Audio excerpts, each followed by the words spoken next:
Good morning, everyone. This is my Communications 101 demonstration speech. And these are my lovely audience members.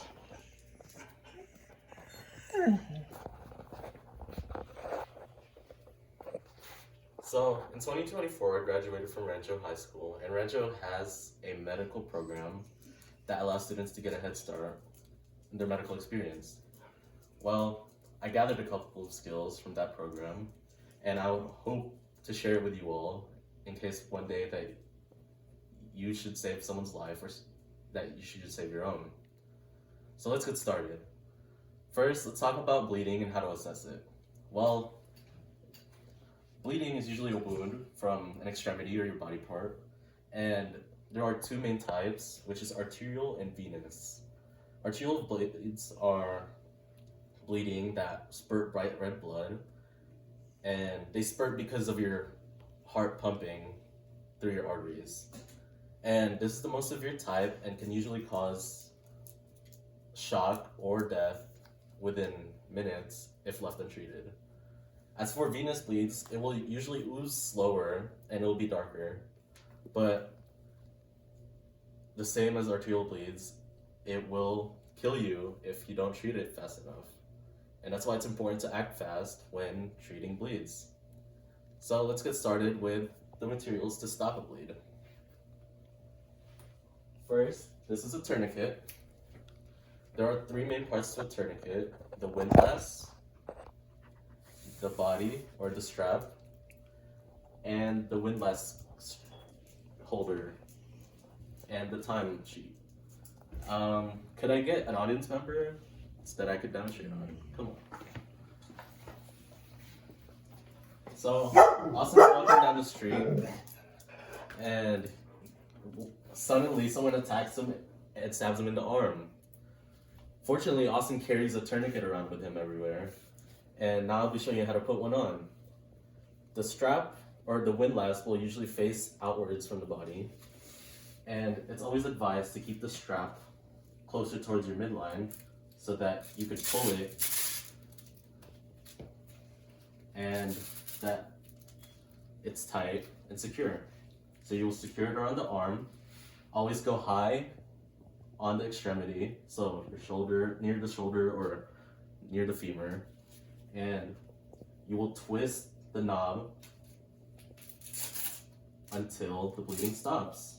I'll only do two or one twist for Austin. And this time part is so that the doctors will know what time the tourniquet was placed and that the person does not lose their limb because of it will stop the blood from flowing into the arm. Now, what if you don't have a tourniquet handy?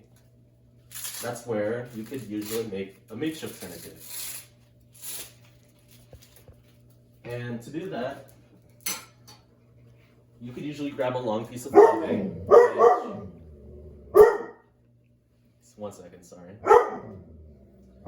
Grab a long piece of clothing. You could usually grab a t-shirt of some sort, and you will tie it around the arm, tighten it tightly, and grab an object, something cylindrical and hard and sturdy, and you will tie it and put it in between the cloth.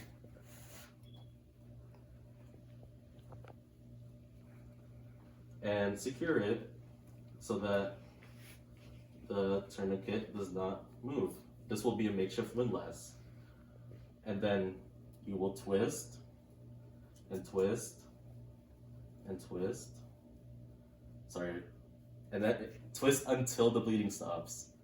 And usually the person will have to hold it so that they don't unravel the tourniquet and that the blood keeps pouring if it loosens up. Well, that's it for tourniquets. And if there's another type of wound stoppage that you could do, which is wound packing. Also grab a piece of cloth or gauze, and it helps if it's really long. And let's say it's a deep wound on his arm, and you press your two fingers down and you shove the cloth or the gauze in there until all of it is fully in. And that helps with deep wounds that keep bleeding, and hopefully you keep pressure as well afterwards. And then call 911. Always call 911 and call for professionals to help you. So these are just a couple of materials and types of ways to stop bleeding. And that is it for my Stop the Bleed demonstration. Just remember to assess the bleed, the location on it, what location it is on your body, how deep it is, and assess the type of things that you have around you so that you could use to save someone else's life.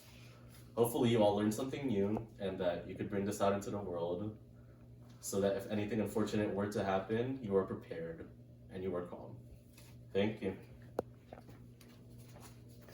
These are my audience members.